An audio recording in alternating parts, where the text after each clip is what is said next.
denied. Ang kaso, kapag masyadong matagal na, nawawala na ng saysay. Pero ang jokes, kahit matagal na, nakakatuwa pa rin. Narito, ang courtroom, all jokes.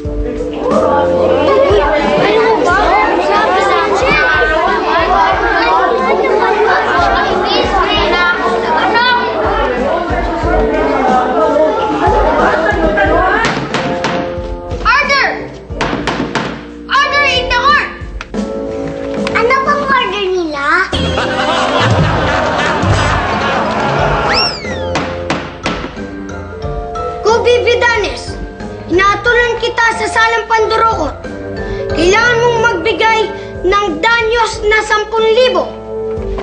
Your Honor! 2,000 lang po ang pera ng aking kliyente. Pwede niyo po ba siyang payagan na makalabas sa sandali para makapagdukot? Gano'n ka kalayo sa pangyayari? 1 metro po at 8 pulgada. Bakit alam mo ang saktong sukat? Kasi alam ko na may bobong magtatanong yan sa akin pagdating ko dito.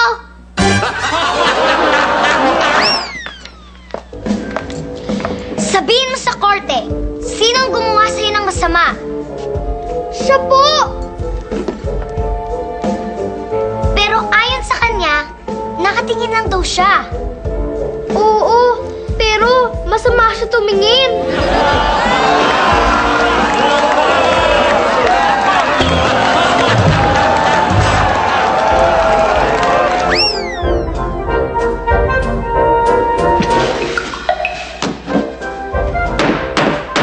The court will be in recess!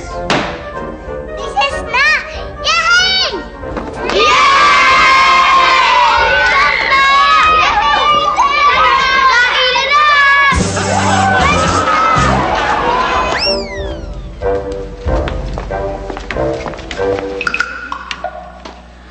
May 3 kang anak, di ba? Opo. Ilan ang lalaki? 3 po. Ilan ang babae?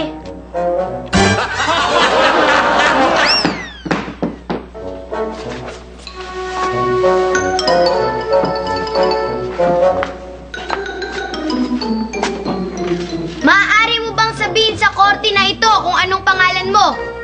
Chacha po, Kailan ka pinanganak?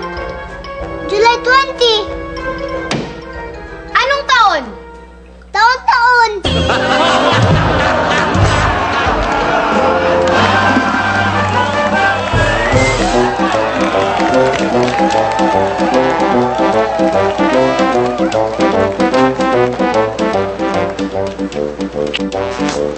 Uy, Chacha, anong gagawin mo? Manonood ako ng TV. Bakit, Chuchu? Hindi ba? Bawal manood ng TV. Sabi ni Mami, dapat tapos mo ng homework. Huwag kang mangialam. Mamaya ko na gagawin ang homework ko. Will you help us sing the chocolate song for Huwag the mo kayo chocolate? susumbong, ha? Sige na nga, di kita susumbong. Sing with us.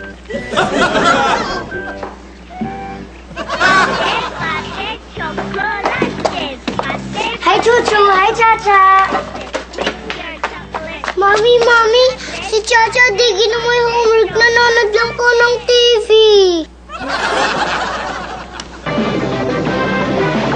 Totoo ba yun, Chacha? Di ba sabi ko, bawal pa manood ng TV kapag di pa tapos ang homework? Eh, Mami, news naman po ang pinapanood ko eh. Kasama po ito sa homework ko.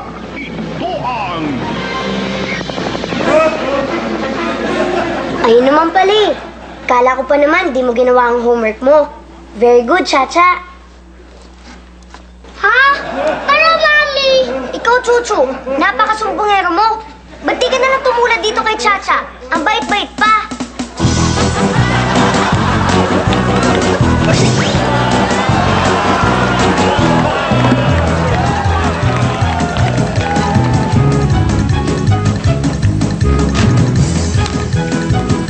Alam nyo, ang gwapo-gwapo ng amo kong artista. Lahat ng ka-eksena niya babae na i-love sa kanya. Hay nako, mas gwapo ang amo kong artista. Di lang ka-eksena niya ang nai-inlove sa kanya, kundi pati ang mga nanunood sa kanya. Asus! Ang papangit naman pala ng mga amo nyo eh. Yung amo ko na yata ang pinakagwapong artista sa mundo. Sa sobrang gwapo niya, pati mga amo nyo na in love sa kanya.